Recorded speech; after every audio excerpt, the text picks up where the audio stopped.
నమస్కారం. ఘంటారావానికి స్వాగతం. ముందుగా ప్రధానాంశాలు. భారత్పై యుద్ధ ప్రభావాన్ని తగ్గించేందుకు కృషి చేస్తున్నామన్న ప్రధాని, కానీ కాంగ్రెస్ ప్రజల్లో భయాందోళనలు సృష్టిస్తోందని ఆరోపణ. ఎల్పీజీ దొరకదన్న భయంతో ప్రత్యామ్నాయాలపై ప్రజల దృష్టి. విపరీతంగా పెరిగిన ఎలక్ట్రిక్ కుకింగ్ సాధనాల అమ్మకాలు.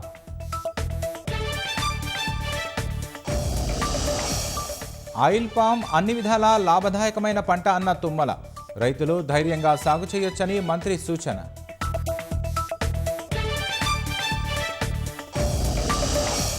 బీజేపీ తమకు సైద్ధాంతిక శత్రువన్న టీవీకే.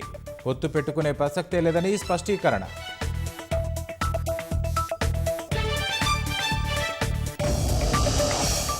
లద్దాఖ్ ఉద్యమకారుడు సోనమ్ వాంగ్చుక్కు ఊరట. 6 నెలల తర్వాత ఆయనపై నిర్బంధాన్ని రద్దు చేసిన ప్రభుత్వం.